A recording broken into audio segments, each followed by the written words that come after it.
Could such tranquility ever truly last? Or is peace merely a fragile illusion, destined to shatter with a single, sudden tremor? In the heart of Dallas, Texas, the summer of 1994 pulsed with an almost unbearable heat.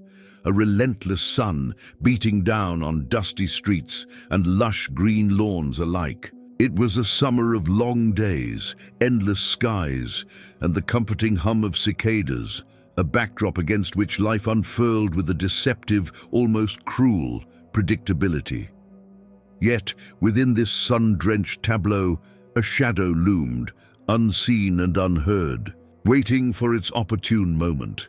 A single afternoon, ordinary in its inception, would irrevocably twist the fabric of one family's existence, transforming a vibrant, hopeful present into a sprawling, agonizing question mark that would echo through decades. The air itself seemed to hold its breath, pregnant with an unspoken dread, even as children laughed in playgrounds and sprinklers whirred on well-maintained yards.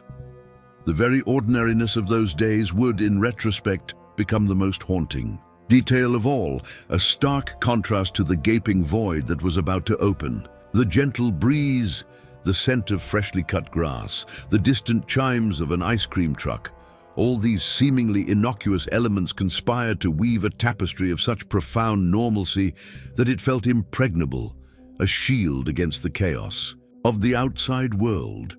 How could anyone suspect that beneath this veneer of pastoral serenity, the seeds of an unimaginable sorrow were already being sown, ready to sprout into a nightmare that would consume everything? This was the world of Sarah and Daniel Miller, a middle-class couple whose lives revolved around the radiant energy of their only child, Lucas.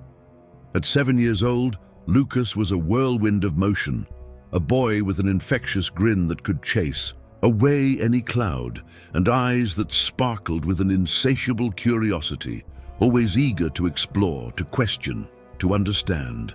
His boundless enthusiasm was particularly evident on the soccer field, where he played with a fierce joy, chasing the ball with a determination that belied his tender years, every sprint and kick a testament to his vibrant spirit.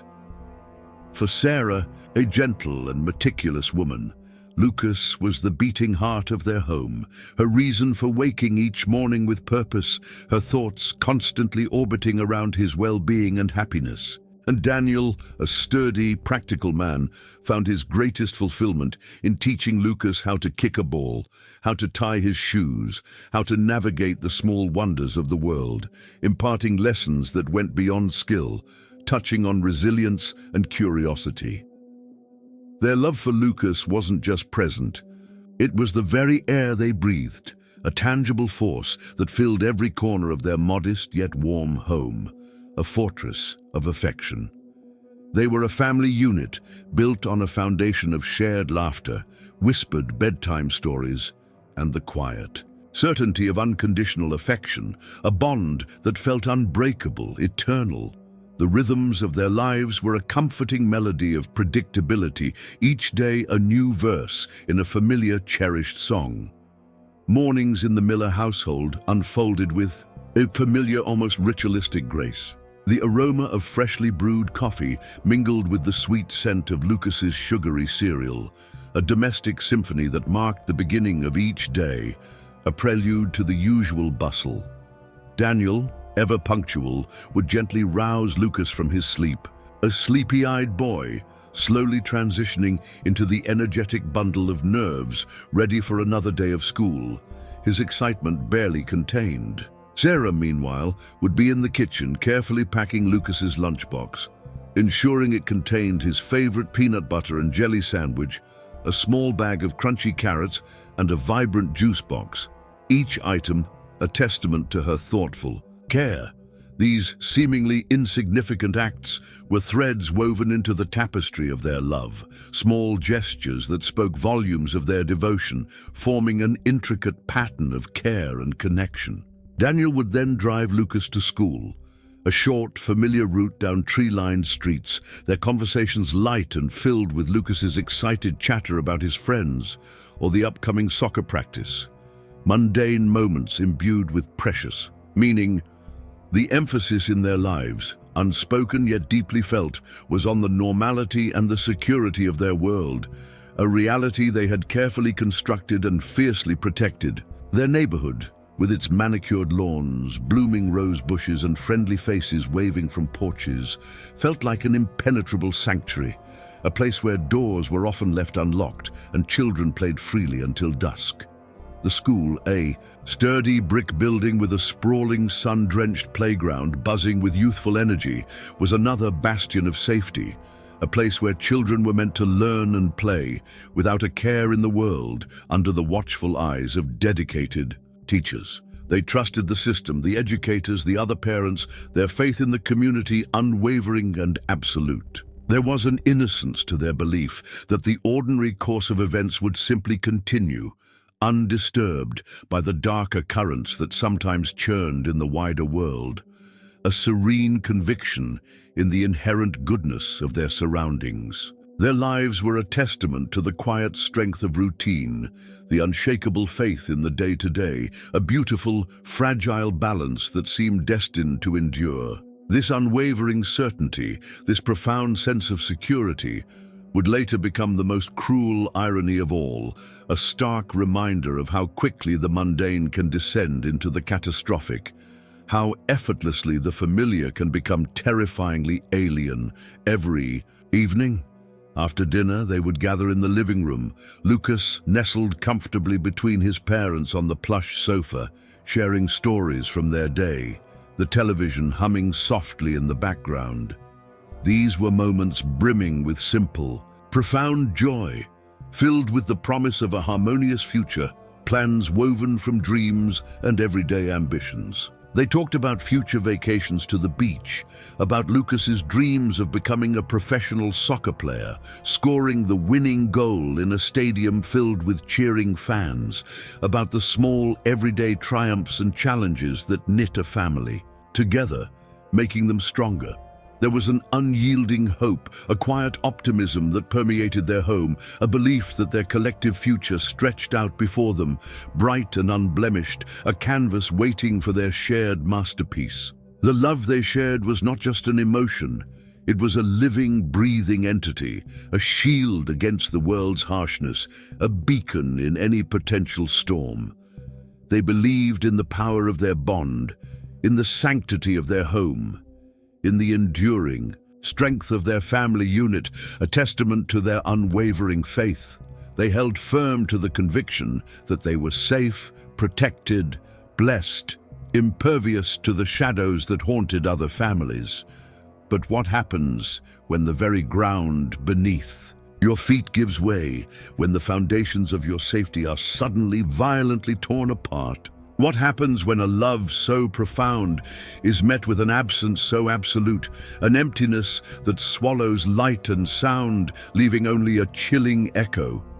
The quiet hum of their peaceful existence, a symphony of normalcy, was about to be abruptly, violently silenced. The questions lingered, unspoken, heavy in the humid Dallas air, waiting to be answered by an unforgiving silence.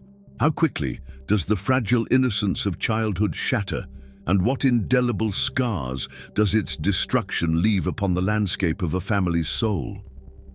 The carefree laughter that once echoed through the Miller home, the unburdened joy of a 7-year-old boy, felt like an eternal spring. It was a time when the biggest worries were scraped knees or a forgotten toy, when the world seemed to exist solely to nurture and protect its youngest.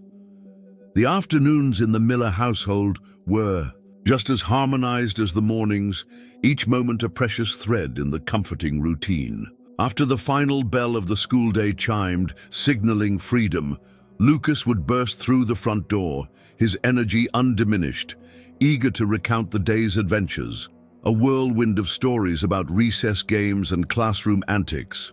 His bright eyes, filled with the vivid details of his young world, were a constant source of delight for Sarah, who would listen intently, her heart swelling with a mother's pride. Daniel, returning from work, would often join Lucas for an impromptu soccer match in the backyard, their shouts and cheers blending with the evening sounds of the neighborhood, painting a picture of idyllic family life. The vibrant pulse of their routine extended beyond the walls of their home. Their interactions with neighbors, a patchwork of friendly waves and casual conversations over shared fences, further reinforced the feeling of collective security that enveloped their street. Mrs. Henderson, with her penchant for baking cookies, always had a treat for Lucas. Mr. Rodriguez, meticulously tending his rose garden, would offer a kind word and a knowing smile. This wasn't merely a collection of houses, it was a tight-knit community, a small town nestled within the sprawling expanse of Dallas. There was an unspoken agreement among them, a mutual understanding that they watched out for one another, especially for the children who freely roamed. The sidewalks on their bikes, their boundless energy a familiar sight. This communal vigilance, this shared sense of responsibility, made their world feel even more secure, as if 1,000 eyes were collectively safeguarding their precious little ones. It was a time when trust was inherent, when the notion of danger felt distant, an abstract concept belonging to faraway headlines, not to their sun-drenched, tree-lined street. The depth of their emotions during these times was a testament to the richness of their lives. Sarah's pride in Lucas was boundless, evident in the way she meticulously organized his artwork, each colorful drawing a masterpiece in her eyes. Daniel cherished Lucas's simple joys, the triumph of a perfectly tied shoelace, the wonder in his voice when he described a new insect, the unwavering focus when he practiced dribbling the soccer ball. These were not grand gestures, but the quiet everyday moments that built a fortress of cherished memories, each one a brick in the foundation of their happiness. They understood that life was not about the extraordinary, but about finding profound beauty in the mundane, in the quiet strength of their bond. The innocent hope in Lucas's eyes, the unwavering love that radiated from his parents, created an atmosphere of blissful contentment that seemed immune to the world's harsher realities. They were living proof that profound happiness could be found in the simplest of lives, a truth that would soon be brutally challenged. Yet, even in the midst of this radiant glow, an almost imperceptible shift in the atmosphere began to settle. A slight darkening at the edges of their seemingly perfect world. It was nothing tangible, merely a subtle discord in the symphony of their routine, a fleeting shadow that crossed the sun. Perhaps it was the way a distant car lingered a moment, too long at the end of the street, or the unusual quietness of a neighbor who usually waved. These were whispers, not shouts, barely registering in the conscious mind, yet they contributed to a nascent unease, a subconscious apprehension. Sarah would sometimes glance out the window, a flicker of an unknown worry crossing her features, quickly dismissed as mere maternal anxiety. Daniel might frown slightly at a news report of a minor local crime, a brief acknowledgement that their sanctuary, while strong, was not entirely impervious. These were not premonitions of disaster, but rather the faint, almost imperceptible vibrations of a world about to tilt on its axis, a subtle darkening that would soon engulf everything. Specific events punctuated their week, each one contributing to the comfortable rhythm of their existence. Saturdays were reserved for trips to the local park, where Lucas would spend hours on the swings, his laughter echoing across the green expanse, or chasing pigeons with his friends, his energy seemingly inexhaustible. Sundays meant elaborate family dinners at Sarah's parents' house, a tradition rich with warmth, loud conversations, and the familiar scent of roast chicken. These gatherings were more than just meals. They were reaffirmations of their extended family's love, a comforting embrace that strengthened their sense of belonging and security. Every photograph taken during these times depicted smiling faces, innocent joy, and a pervasive sense of well-being, snapshots of a life perfectly in sync. Each shared meal, each recounted story, each moment of simple togetherness cemented their belief in the enduring good of their lives, a faith that felt unshakable, eternal. It is only in hindsight, when tragedy has ripped through the fabric of our lives, that we truly comprehend the preciousness of those ordinary, unremarkable moments. We take for granted the predictability of morning routines, the comfort of a child's hand in ours, the simple joy of an afternoon playtime. We assume the sun will always rise, that laughter will always fill our homes, that the familiar faces around us will remain. We rarely pause to consider the fragility of this delicate balance, how easily the mundane can transform into the monstrous, how swiftly security can dissolve into terror. We live as if life is an endless, unchanging panorama, never truly grasping that a single, unforeseen event can tear through the canvas, leaving behind an irreparable void. How naive we are to believe that our carefully constructed worlds are impervious to the random cruelty of fate, to the unseen forces that conspire to redefine our existence. The comforting hum of their Dallas life, so deeply ingrained, so utterly assumed, was about to face its ultimate test. A shadow, long and cold, was poised to fall upon their sun-drenched world, threatening to extinguish its light forever. The familiar sounds of the schoolyard, the carefree chatter, were about to be replaced by an agonizing silence, a silence that would scream of loss. When does the line between what we know and what we fear begin to blur? And what price do we pay for the illusion of perfect safety? The Miller family lived on a street that whispered tales of wholesome, uneventful lives. The houses, clad in their brick and siding, stood like sentinels of normalcy, each lawn meticulously tended, each porch adorned with seasonal decorations.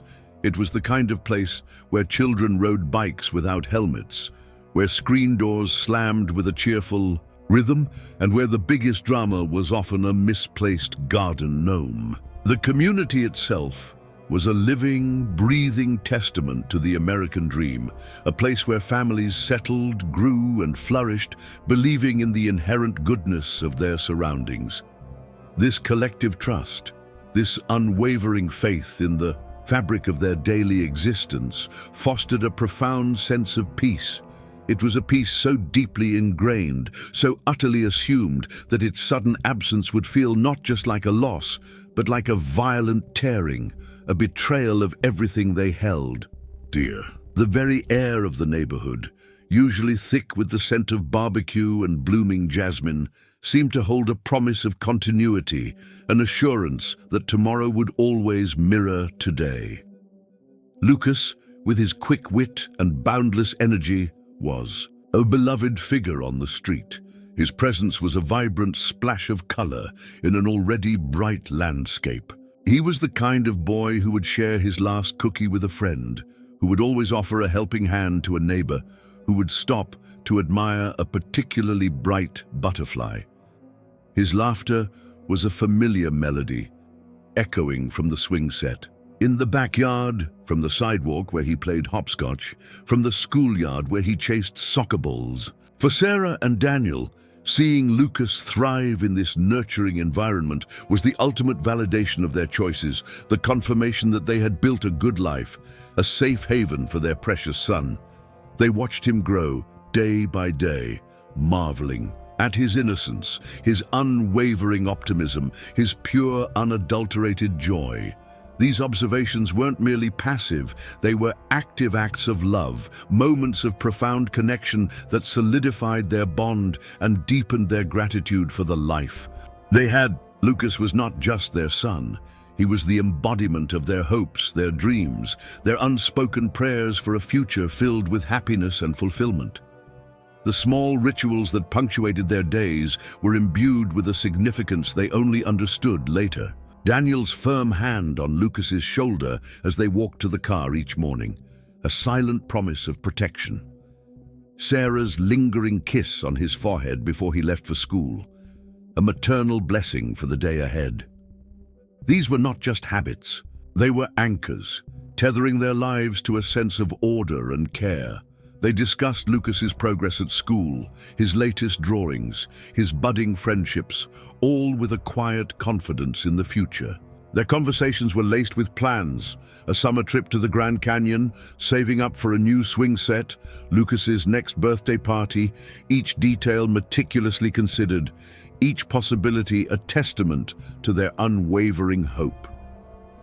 The ease with which they spoke of tomorrow, the certainty with which they envisioned their shared future, was a profound act of faith. It was a world constructed on the bedrock of certainty, where the next moment was always a logical extension of the last, predictable and reassuring. This profound sense of belonging extended far beyond their immediate family. The school, Ridgetop Elementary, was more than just a place of learning. It was an extension of their community, a central hub where parents, teachers and children converged with a shared purpose. PTA meetings were well attended, bake sales were community events, and school plays were celebrated by all. There was a palpable feeling of communal guardianship, an unspoken pledge to protect the youngest members of their collective family. Parents would often leave their children under the care of other parents, confident in the safety net woven by their shared trust and responsibility. The teachers knew every child by name, their personalities, their quirks, their dreams. This interconnectedness, this web of relationships, created an illusion of absolute security, a belief that no harm could possibly penetrate such a robust defense.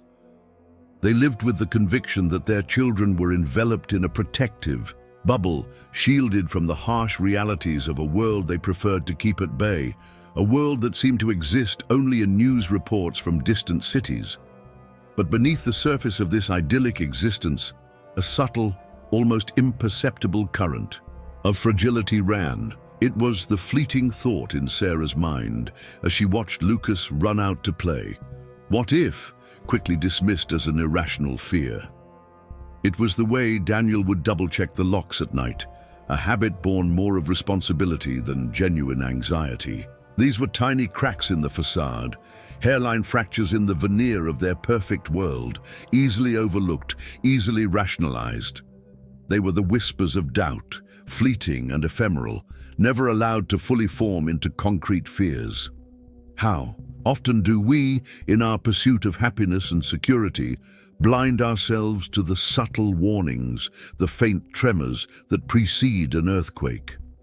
How deeply do we invest in the illusion of control, only to be confronted with the terrifying realization of our powerlessness? The Miller family, like so many others, believed they were immune, that their love and vigilance were enough to ward off any shadow. But the truth, cold and unyielding, was waiting just beyond the familiar comfort of their front door, ready to shatter their carefully constructed world into a million irreparable pieces. The summer of 1994, still bathed in its innocent glow, was hurtling towards an afternoon that would forever redefine the very meaning of home and safety for the Miller family, leaving an emptiness that no amount of love could fill. How quickly does the ordinary transform into the unimaginable? And when does a parent's worst fear materialize from the ether of anxiety into the terrifying solidity of reality? The afternoon of August 17th, 1994 began like any other, a continuation of the relentless Dallas summer heat, with the air thick and heavy, promising little relief. The school day at Ridgetop Elementary wound down with its usual rhythm, the final lessons droning on, the eager glances at the clock, the rustle of papers as children packed their bags.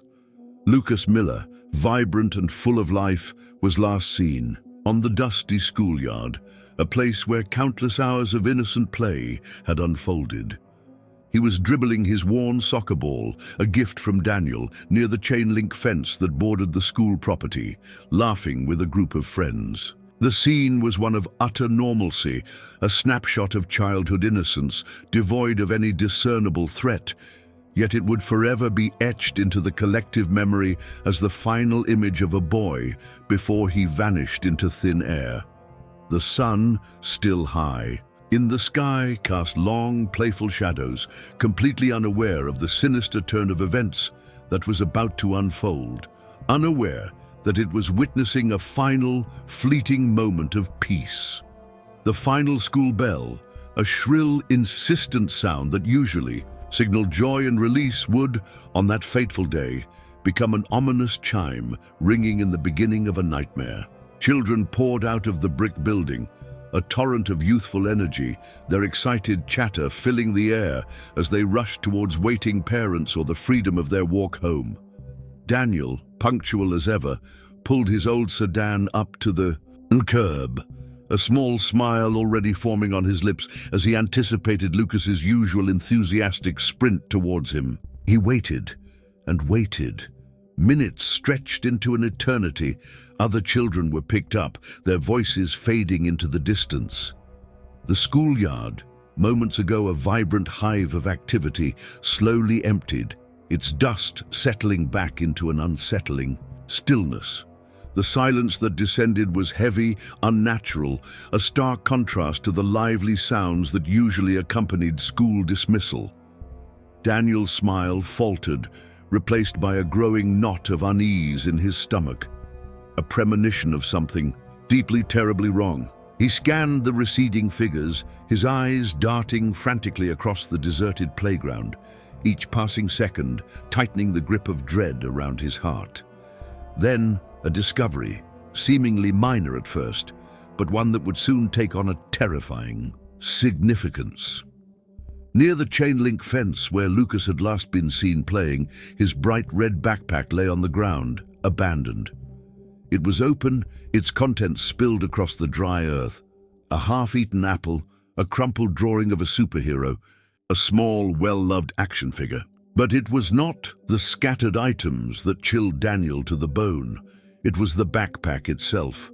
It was empty of his school books, and more disturbingly, the laces of his favorite soccer sneakers, usually meticulously double-knotted by Sarah, were undone, almost deliberately so, as if they had been hastily pulled off.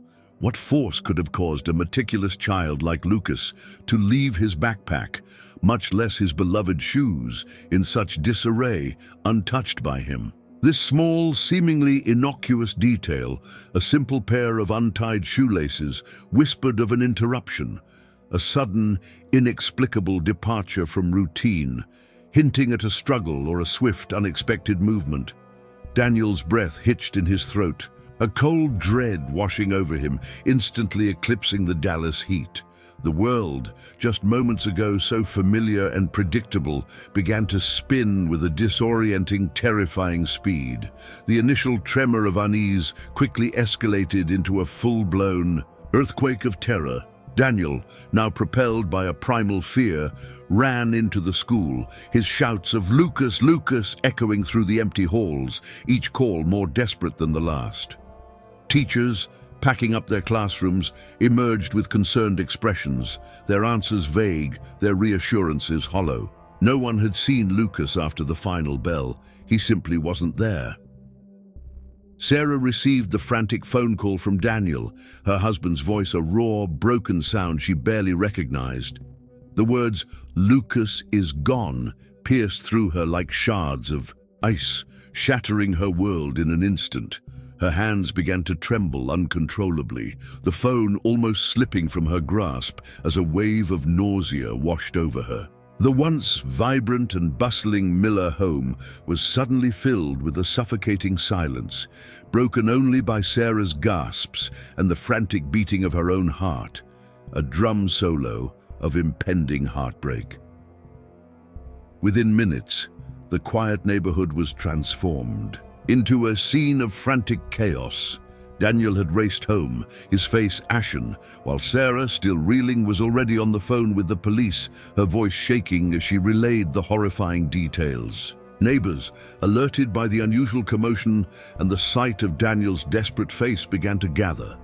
Mrs. Henderson, her usual warm smile replaced by a look of grave concern, offered comfort, while Mr. Rodriguez, abandoning his rose garden, joined Daniel in a frantic, uncoordinated search of the immediate area. The collective disbelief was palpable, a shared understanding that something profoundly wrong had invaded their sanctuary. Parents clutched their own children tighter, their eyes wide, with a fear they rarely allowed themselves to acknowledge. The once harmonious sounds of the street were replaced by the murmur of anxious voices, the wail of approaching sirens, and the terrifying echoes of a family's shattered peace. The sun, now sinking lower, seemed to cast a longer, more ominous shadow over their once invincible feeling of safety, as if the entire world was holding its breath, waiting for a resolution that seemed impossibly far away. How does hope, once a vibrant flame, begin to flicker and diminish, slowly succumbing to the encroaching darkness of an unresolved mystery? As the hours following Lucas Miller's disappearance stretched into an agonizing eternity, the initial shock gave way to a relentless, gnawing fear that permeated every corner of Dallas. The police, initially treating it as a simple case of a child wandering off, quickly escalated their response as the evidence, or lack thereof, painted a more sinister picture. Squad cars, their sirens now muted but their presence undeniable, swarmed Ridgetop Elementary. Uniformed officers meticulously combed the schoolyard, retracing Lucas's last known steps, their flashlights piercing the deepening twilight. Daniel, his face a mask of barely contained hysteria, clung to every word, every gesture, desperately searching for a glimmer of reassurance, a sign that his son would soon be found. Sarah, pale and trembling, sat on the Miller's porch, surrounded by sympathetic neighbors, her gaze fixed on the school, as if willing Lucas to reappear from the shadows, her every breath a silent prayer. The air thrummed with unspoken questions. The absence of a struggle, beyond the unsettling detail of the untied shoelaces, baffled investigators. No witnesses reported seeing anything unusual. No one recalled a suspicious vehicle lingering near the school. It was as if Lucas had simply dissolved, a wisp of smoke vanishing into the vast, indifferent Texas sky. This lack of concrete evidence, this haunting void of information, became a torment for Sarah and Daniel. Every theory, every speculation offered by well-meaning but ill-informed neighbors felt like a cruel twist of the knife. Was he taken? Did he somehow get lost? The uncertainty was a corrosive acid, slowly eating away at their hope, replacing it with a cold, hollow dread. The community, initially a beacon of support, now found itself wrestling with a profound sense of helplessness. The collective belief in their safe haven, their impenetrable sanctuary, was crumbling under the weight of an unthinkable tragedy, leaving them vulnerable and exposed to a malevolence they never thought possible. The Miller home, once a vibrant hub of family life, transformed into a somber command center, buzzing with the low hum of police radios and the hushed tones of investigators. Detectives sat at their kitchen table, their faces grim, asking endless questions that Sarah and Daniel could only answer with desperate guesses and tearful recollections. What was Lucas wearing? Did he have any enemies? Was there anyone who might wish them harm? Each query, no matter how routine, felt like an accusation, forcing them to re-examine every aspect of their lives for some hidden clue, some overlooked detail that could shed light on the darkness. The frantic energy of the initial search, slowly, gave way to a more methodical, agonizing process of investigation, where every potential lead was pursued, every dead end confirmed, and every passing hour chipped away at the fragile edifice of their hope. The scent of coffee and Lucas's cereal was replaced by the stale smell of anxiety, a heavy blanket that smothered any lingering sense of comfort. The media, sensing the profound tragedy unfolding, descended upon the neighborhood with a relentless intensity. Local news vans lined the street, their satellite dishes pointed skyward like hungry eyes, eager to broadcast every development, every agonizing detail. Sarah and Daniel, their faces etched with grief and exhaustion, were thrust into the unforgiving glare of public scrutiny. They pleaded for Lucas's return, their voices raw with anguish, their appeals broadcast into countless homes, hoping that someone, somewhere, had answers. Lucas's smiling face, plastered on flyers and milk cartons, became a ubiquitous image, a silent testament to a life abruptly interrupted. The initial outpouring of public sympathy was immense, but with each passing day, as the story became less fresh, the media's focus began to shift, the intensity of their gaze slowly turning towards the next breaking story, leaving the Millers in a terrifying vacuum of fading attention. The emotional impact on Sarah and Daniel was immediate and devastating, a wound that would never fully heal. Sleep became a forgotten luxury, replaced by restless nights haunted by what-ifs and if-onlys. Every shadow seemed to hold Lucas's silhouette. Every distant siren sparked a fleeting, desperate hope. Their meals went untouched. Their conversations became strained, revolving solely around the terrifying absence that now consumed their lives. Sarah found herself constantly replaying the morning's events, searching for a sign she might have missed, a premonition she should have heeded. Daniel, consumed by guilt, tormented himself with the thought that he should have been there, that he should have protected his son. The once vibrant tapestry of their love and family life was now frayed and torn, each thread stretched to its breaking point by the relentless weight of their shared nightmare. How does one endure such an open wound? A void that swallows joy and leaves only an aching, unbearable silence in its wake. What happens to a family when its very heart is ripped away, leaving behind only the chilling echo of a child's vanished? Laughter, the Dallas heat, once a symbol of endless summer days, now felt suffocating, oppressive, mirroring the crushing weight of their grief. When the ground beneath your feet gives way, how do you find the strength to stand, and what anchors you when everything you cherish has been swept into the abyss? The days bled into weeks, and the weeks into months, each passing moment amplifying the crushing weight of Lucas Miller's absence. The initial flurry of police activity gradually subsided, replaced by a grim, methodical investigation that yielded no tangible results, only more unanswered questions. The bright yellow missing flyers, once ubiquitous, began to fade in the sun, their edges curling, their messages growing more desperate with each passing day. The public's fervent attention, though well-intentioned, slowly waned as new headlines captured their fleeting interest. For Sarah and Daniel, however, the nightmare was a cruel, unending loop played on repeat in the desolate chambers of their hearts. Every morning brought with it the fresh agony of his continued absence. Every night, the torment of empty beds and silent rooms. Their once vibrant world had shrunk to the suffocating confines of their grief, a universe defined by a single, agonizing void. The initial outpouring of community support, while genuine, was not immune to the corrosive effects of time and unanswered prayers. Meals were still brought to their door, kind words were still offered, but an awkwardness began to settle, a hesitant silence whenever Lucas's name was mentioned. People, uncomfortable with the persistent, festering wound, began to shy away, their expressions a mixture of sympathy and a desperate need to distance themselves from such profound sorrow.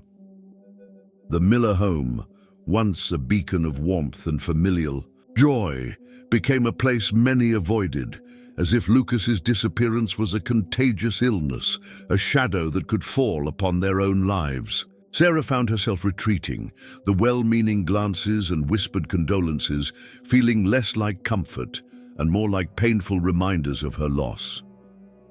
Daniel, his usual pragmatic demeanor shattered, grew increasingly isolated, consumed by a bitter anger at a world that had stolen his son and offered no answers. The communal tapestry, once so tightly woven, began to fray at the edges, leaving the Millers feeling profoundly, terrifyingly alone in their suffering.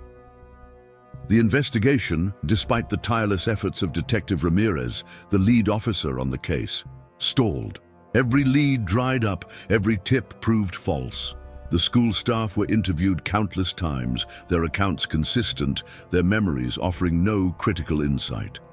Lucas's friends, young and bewildered, could only recall him laughing, playing, and then simply not being there.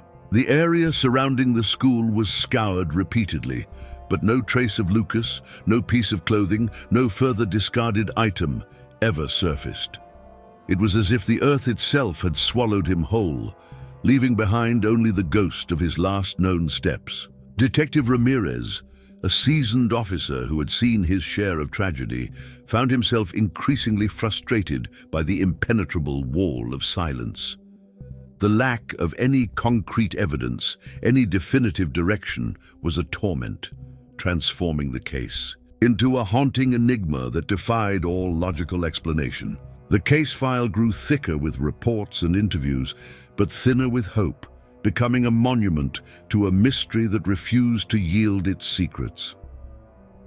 The brutal reality of their situation began to sink its teeth into Sarah and Daniel.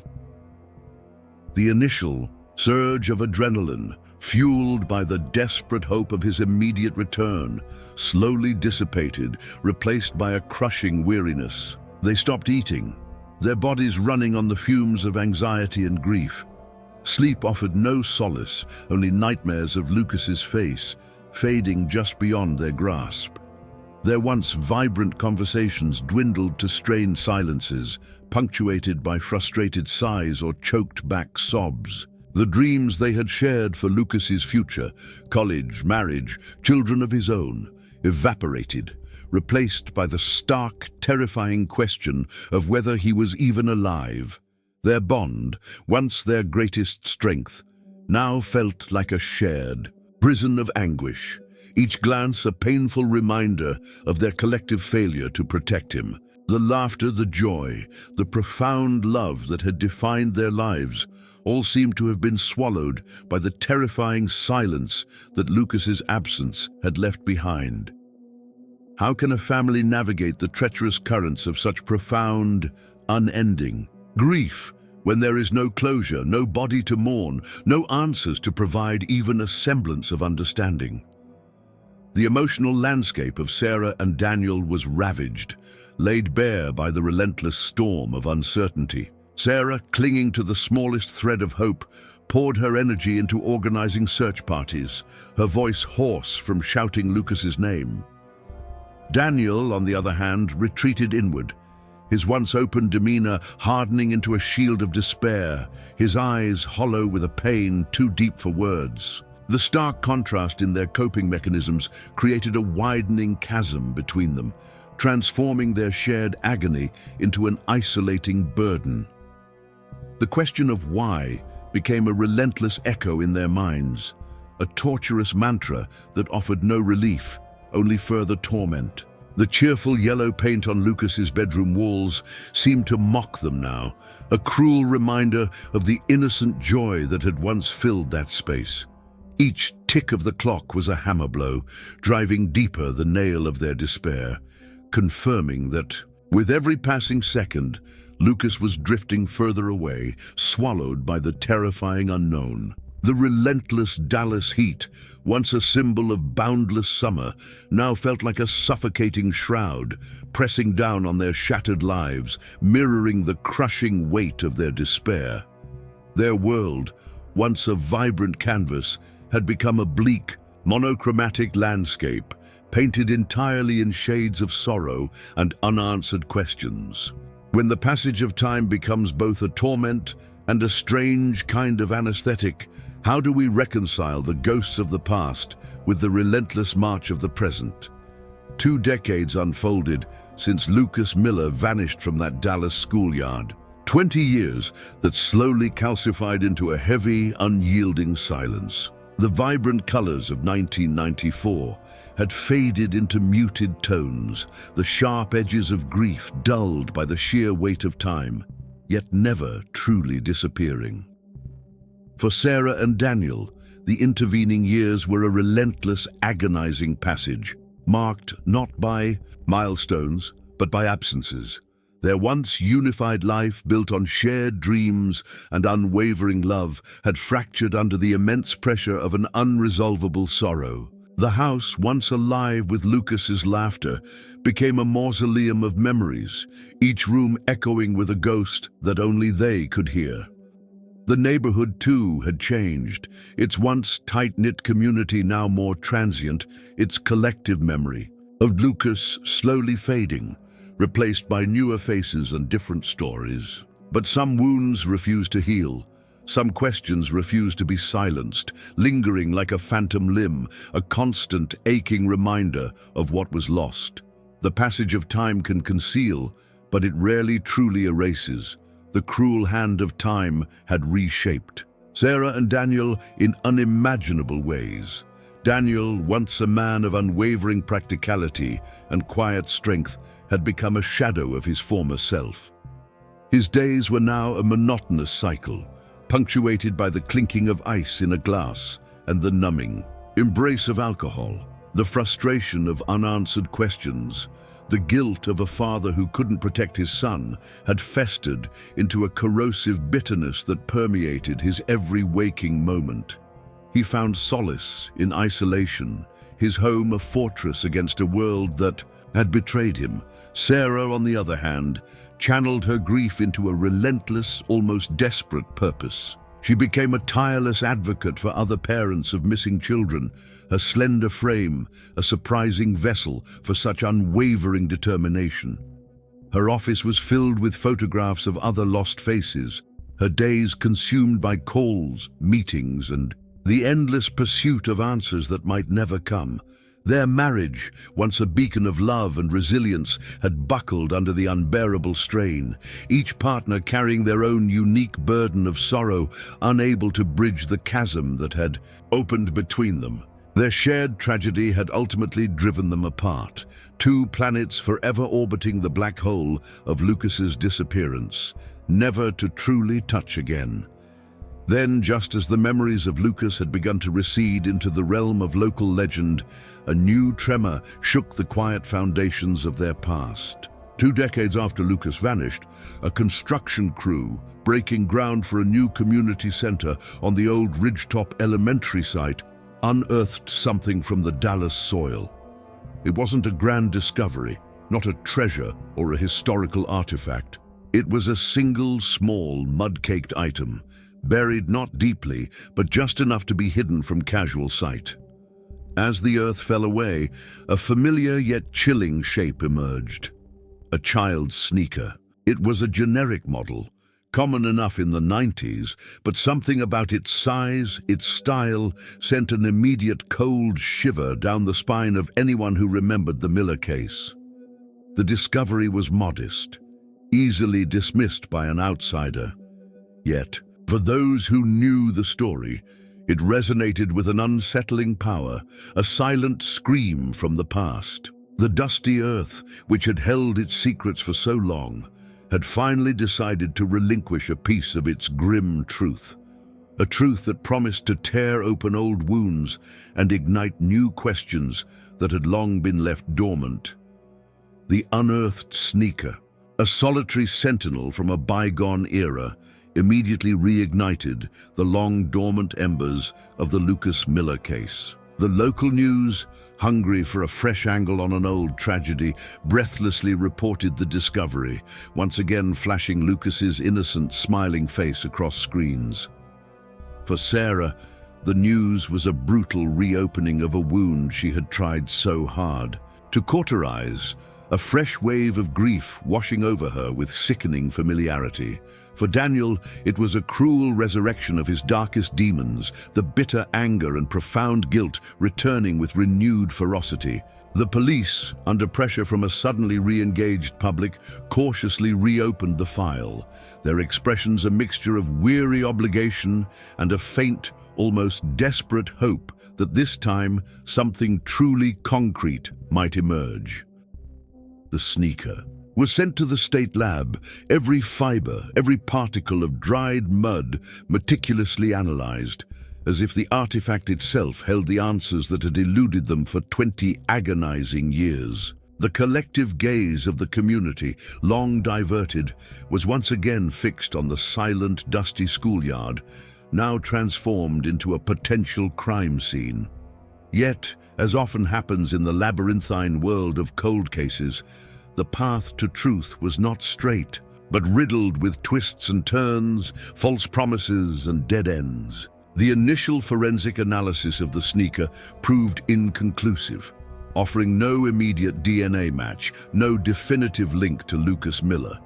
The model was too common, the wear too generic, but the discovery, however ambiguous, stirred the memories of the community.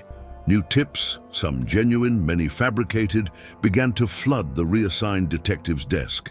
People who had remained silent for decades suddenly claimed to remember a detail, a suspicious car, a strange conversation. Each new lead, each whispered rumor, offered a fleeting glimmer of hope, only to dissipate into the familiar fog of uncertainty, leaving Sarah and Daniel once again adrift in a sea of false promises. The air grew thick with renewed speculation, with theories both plausible and outlandish, each one adding another layer to the already complex tapestry of Lucas's disappearance. The pervasive feeling of suspense, long dormant, now tightened its grip, a silent tightening around the collective heart of the community, hinting that the full story of that fateful Dallas afternoon was still waiting, just beneath the surface, to be horrifyingly uncovered. In the relentless pursuit of truth, how often do we chase shadows, mistaking fleeting reflections for the substance of reality, only to find ourselves further lost in the labyrinth of the past?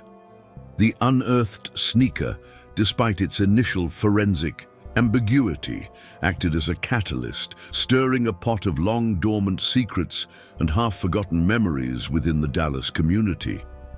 For Sarah, it was a torment. Each news report, each fresh tip, tearing open old wounds that had barely scabbed over. She found herself revisiting the painful archives of her mind, replaying every moment of that fateful August afternoon, searching for a detail she might have missed, a whisper of a warning she had inadvertently ignored. Daniel, equally consumed, found his bitterness fueled anew. The alcohol offered less solace now, his fury directed at the universe for its cruel mockery, for dragging them back into the abyss they had so desperately tried to escape. Their fractured relationship, a landscape of emotional scars, was now forced into an uncomfortable proximity by the resurgence of the case. Each interaction a painful reminder of their shared, unhealed trauma. The detective assigned to the cold case, a younger, more driven officer named Detective Evans, approached the 2-decade-old mystery with a fresh pair of eyes, unburdened by the previous failures. He painstakingly reviewed every page of the original file, every witness statement, every discarded lead. The sheer volume of material was daunting, a testament to the extensive but ultimately fruitless efforts of his predecessors. He focused on the details that seemed insignificant at the time, particularly the untied shoelaces of Lucas's soccer sneakers found by the fence. Why would a 7-year-old, known for his meticulousness, leave his shoes like that? This seemingly minor detail gnawed at him, a persistent discordant note in the symphony of the disappearance. He began re-interviewing old witnesses, those who were still in Dallas, hoping that time and distance might have loosened tongues, or perhaps that memories, once obscured, might now offer new clarity, a fresh perspective on the long-buried truth. As Detective Evans delved deeper, he uncovered some unsettling inconsistencies in the original statements. Mrs. Henderson, the kindly neighbor known for her cookies, when re-interviewed, nervously recounted a detail she had withheld 20 years prior. She remembered hearing a brief muffled argument near the school fence that afternoon, a heated exchange between what sounded like children, followed by an abrupt, chilling silence. At the time, she had dismissed it as typical playground squabble. But in hindsight, Given Lucas's disappearance, the memory now filled her with a profound, suffocating guilt. She'd been too afraid to mention it back then, fearing she would be blamed, fearing she would be seen as a meddling busybody. This new piece of information, though still vague, cast a new, disturbing light on the circumstances, hinting at a more complex scenario than a simple abduction by a stranger. The placid veneer of innocence that had long surrounded Lucas's disappearance began to crack, revealing the potential for something far more human, far more tragic. The reignited investigation also unearthed a series of partial revelations and false leads that further complicated the narrative. A homeless man who had been living near the school in 1994 now claimed to have seen Lucas with an older teenager, but his account was riddled with inconsistencies, his memory hazy from years of hardship. Another tipster, seeking attention, fabricated an elaborate story of seeing Lucas in a distant state, only to be quickly debunked by the police. These distractions, though frustrating, were part of the agonizing process, each one raising Sarah and Daniel's hopes, only to cruelly dash them again. The emotional toll of this renewed roller coaster of hope and despair was immense, pushing them further to the brink of their already frayed resilience. Every glimmer of a potential answer, every whispered possibility felt like a cruel mirage. In the desolate desert of their waiting, leading them down a path that always ended in the familiar, suffocating void of unanswered questions. The entire community of Dallas found itself once again caught in the growing climate of suspense. Collective breath held tight as the cold case, long dormant, began to stir. The casual conversations at grocery stores, the hushed whispers at local cafes, all revolved around the reappearance of Lucas Miller's story. The discovery of the sneaker and the subsequent re-interview of Mrs. Henderson transformed a tragic memory into a live mystery, a puzzle with newly exposed, chilling pieces. Parents of children now attending Ridgetop Elementary felt a fresh wave of anxiety, the ghost of Lucas's disappearance returning to haunt the very ground their children played on. The sense of security, so carefully rebuilt over 2 decades, felt fragile once more, threatened by the reawakening of an old, unresolved terror. What dark truth did that dusty schoolyard hold, a truth that had remained buried for so long, and what would its full revelation mean for a community that had desperately tried to move on? The tightening grip of suspense was undeniable, hinting at a horrifying climax that would shake Dallas to its core, forcing everyone to confront the true, terrifying nature of what happened that hot summer afternoon.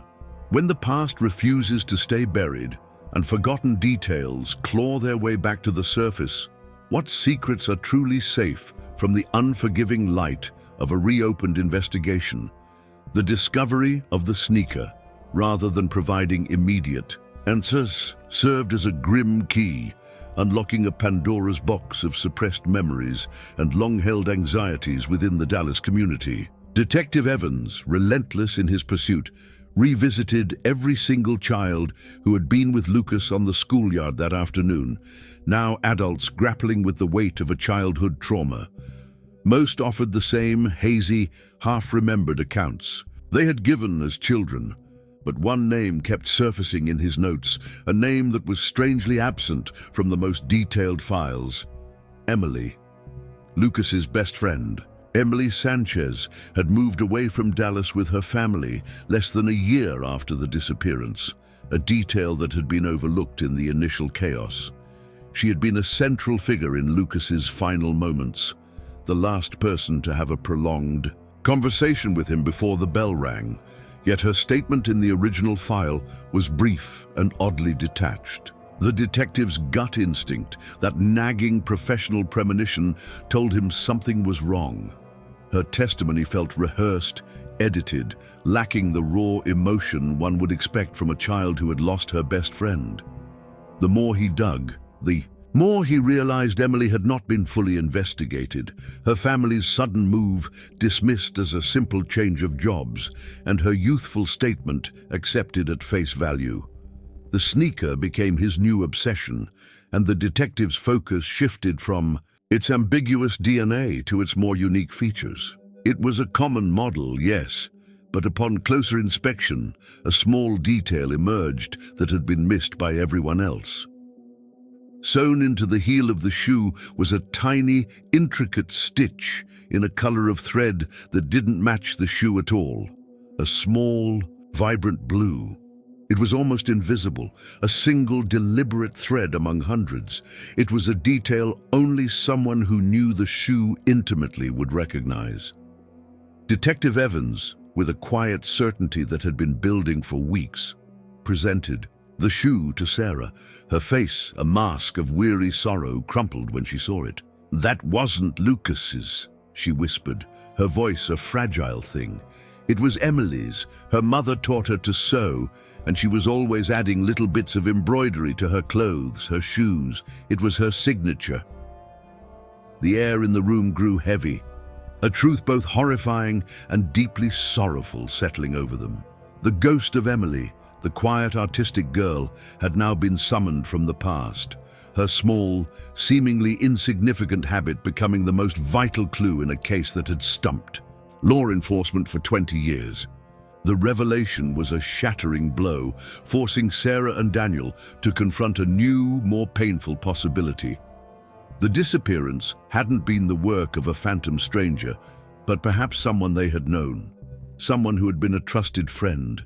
The full weight of the new discovery now settled over the investigation. The fact that the sneaker belonged to Emily and that it was found at the scene pointed to an undeniable, sinister presence at the schoolyard that day. But why was it buried? Why had she not mentioned it? Why had she and her family moved so suddenly? The questions swirled, each one more chilling than the last. Detective Evans, now armed with a search warrant and a powerful new lead, discovered that Emily Sanchez had changed her name, living a quiet life under an assumed identity in a small town in Oregon, as if trying to erase her past, to bury her own truth, just as the sneaker had been buried in the Dallas soil. Her life, meticulously reconstructed from old records and new interviews, revealed a pattern of secrecy and isolation, a woman haunted by a ghost she had carried for 2 decades. The suspense, which had been simmering for weeks, now reached a fever pitch. A phone call was placed, a warrant was issued, and a flight was booked. The journey to Oregon was not just a chase for a suspect. It was a desperate quest for answers, a confrontation with a past that had been meticulously concealed. The truth, long dormant, was about to be forcibly exhumed, and no one knew if the Miller family was prepared for the horror it would reveal. When the final pieces of a long-buried puzzle click into place, how does the truth, no matter how agonizing, finally set us free? Or does it merely exchange one form of torment for another? The pursuit of Emily Sanchez intensified. Detective Evans and his team meticulously closing in on her location in a quiet coastal town in California. The custom-stitched sneaker, now definitively identified through a network of vintage footwear enthusiasts as belonging to Emily, had provided the irrefutable link. It was a detail so specific, so personal, that it screamed of her direct involvement, shattering any lingering doubts about her initial evasive statements. The revelation that the sneaker, initially believed to be connected to Lucas, actually belonged to his childhood best friend, was a cruel twist of fate, transforming the entire narrative of the disappearance into something far more intimate and devastating. The journey to her doorstep was fraught with tension, each mile bringing them closer to a truth that promised to be as shocking as it was heartbreaking, a truth that had festered in the shadows for 2 decades, waiting for its moment to erupt. The confrontation with Emily Sanchez, now a seemingly ordinary woman named Elizabeth, was a moment charged with an almost unbearable emotional electricity. When presented with the mud-caked sneaker, a tangible relic from a past she had desperately tried to bury, her carefully constructed facade crumbled. The years of pretense, the layers of self-deception, peeled away, revealing the raw, festering wound of a secret too heavy to bear. Her eyes, once guarded and wary, filled with a torrent of tears, a floodgate of guilt and remorse that had been held back for 20 agonizing years. The confession, when it finally came, was delivered in a voice choked with sobs, a fragmented narrative pieced together from long-suppressed memories and childhood terror. It painted a picture far removed from the imagined horror of a stranger's abduction, and instead revealed a tragedy born of innocence, fear, and a desperate act of concealment, a scenario far more human and thus, perhaps, far more disturbing. Emily confessed that on that sweltering August afternoon in 1994, she and Lucas had indeed been playing near the school fence, their usual spot. A childish argument, born of a trivial disagreement over a soccer game, had escalated. Lucas, known for his spirited nature, had pushed Emily, causing her to fall and scrape her knee. In a moment of childish rage, or perhaps just a clumsy attempt to retaliate, Emily had pushed Lucas back harder than she intended. He stumbled, hitting his head on a protruding root from a nearby tree, and fell silent. The world, for a 7-year-old Emily, had instantly gone quiet, a deafening silence that swallowed the sounds of the schoolyard, replacing them with the frantic thumping of her own terrified heart. Panic, raw and overwhelming, had seized her. She poked him, called his name, but Lucas remained motionless, his eyes closed. In that terrifying instant, a child's game had morphed into a horrifying accident, a playful push into an unthinkable tragedy. Her custom-stitched sneaker, kicked off during their scuffle, had remained there, a silent witness to the unfolding horror, unnoticed in her panic. The immediate aftermath was a blur of fear and desperate, ill-conceived actions. Terrified of the consequences, convinced she would be blamed, Emily had dragged Lucas's small body into the dense undergrowth just beyond the school fence, a place rarely explored by the school staff. She had piled leaves and branches over him, a crude, desperate attempt to hide what she had done. The untied laces on Lucas's backpack, found by Daniel, were a detail she remembered with chilling clarity. They had come undone as she frantically pulled him through the brush. She then ran home, her mind a whirlwind of terror, fabricating a story about leaving the school immediately after the bell, a lie she would maintain for 2 decades. Her family's sudden move shortly after was a desperate attempt by her parents to provide her with a fresh start. Unaware of the horrific secret their daughter carried, believing her fragile state was merely due to the trauma of Lucas's disappearance, not her active involvement.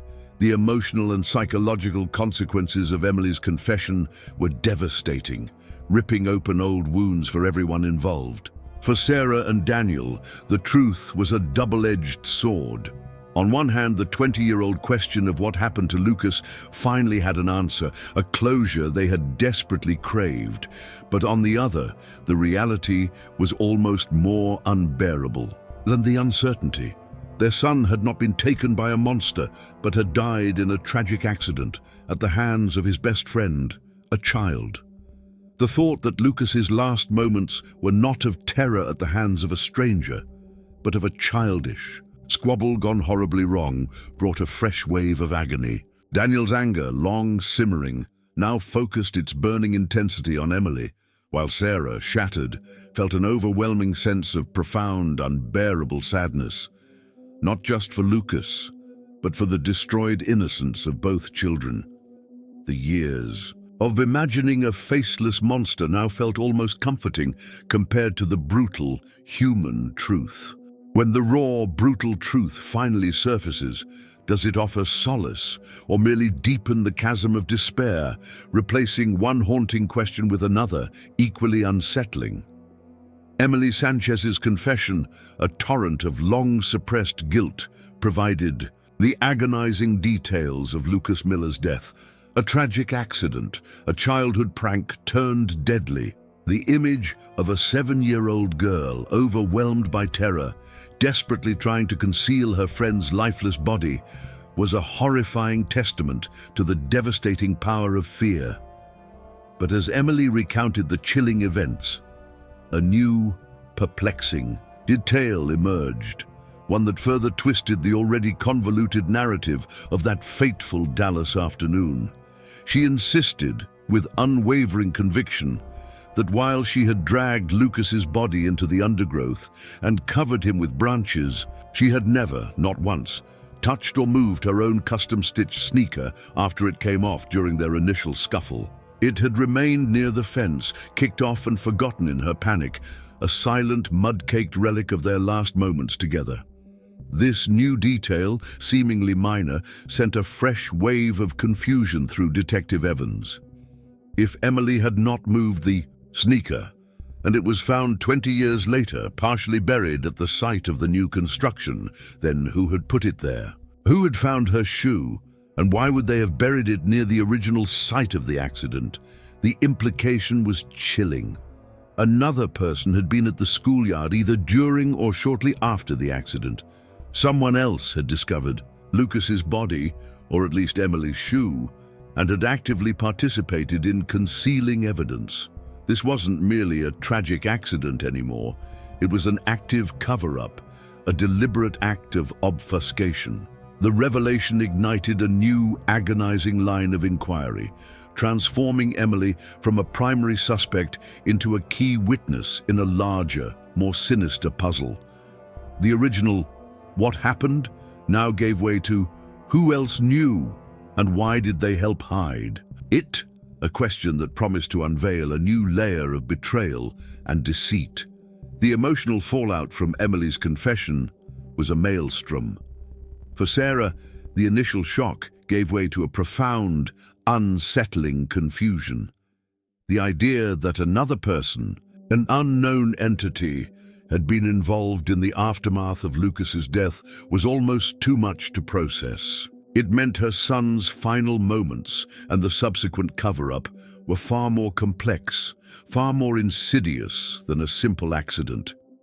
Daniel, his grief morphing into a cold, burning rage, now focused his fury on this unknown accomplice.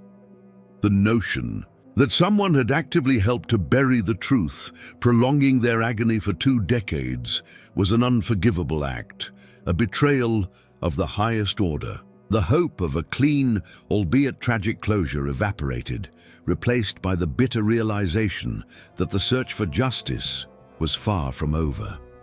Their shared pain, once a unifying force, now became a divisive one, each parent grappling with their own unique brand of renewed despair, their hearts once again torn between the longing for truth and the crushing weight of its terrible implications.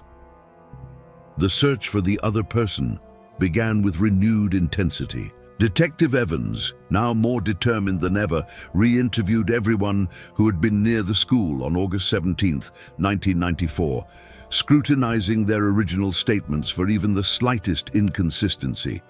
He focused on the school staff, the parents, who had lingered after dismissal, even the construction workers who had been in the vicinity that day.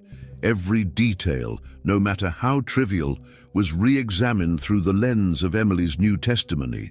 The original investigation, now seen as incomplete, was meticulously recontextualized, every piece of evidence given new weight, new meaning. The very dust of the schoolyard, which had silently held its secrets for so long, now felt pregnant, with unspoken truths waiting for the right touch to reveal them.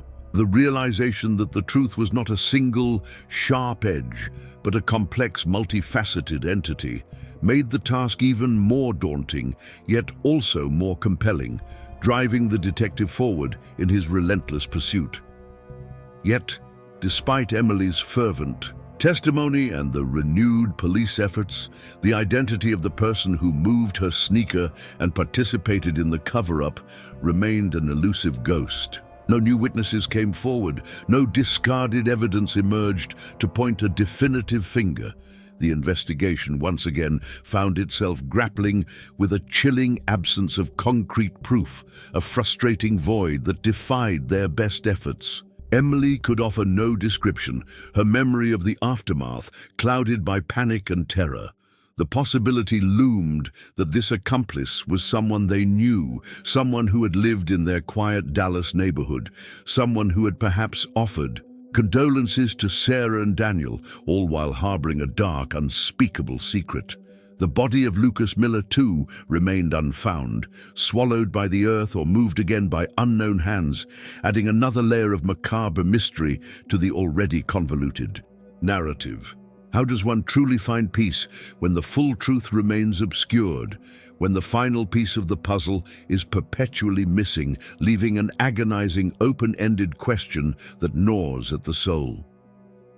The shadow of Lucas Miller's disappearance, once a singular tragedy, had now branched into a complex web of unanswered questions, promising to haunt Dallas for generations. When the final curtain falls on a tragedy, and not all questions are answered, how does one move forward, forever burdened by the lingering whispers of an unresolved past?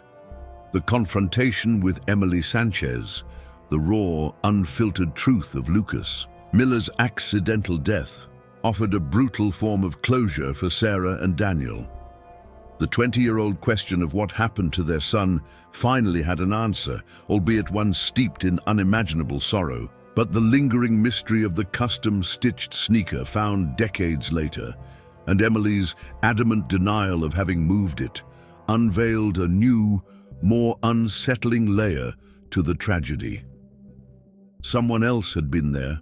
Someone had witnessed the aftermath, and someone had actively participated in concealing the evidence, moving Emily's sneaker to a place it would later be found, a deliberate act of misdirection, or perhaps a twisted attempt to help.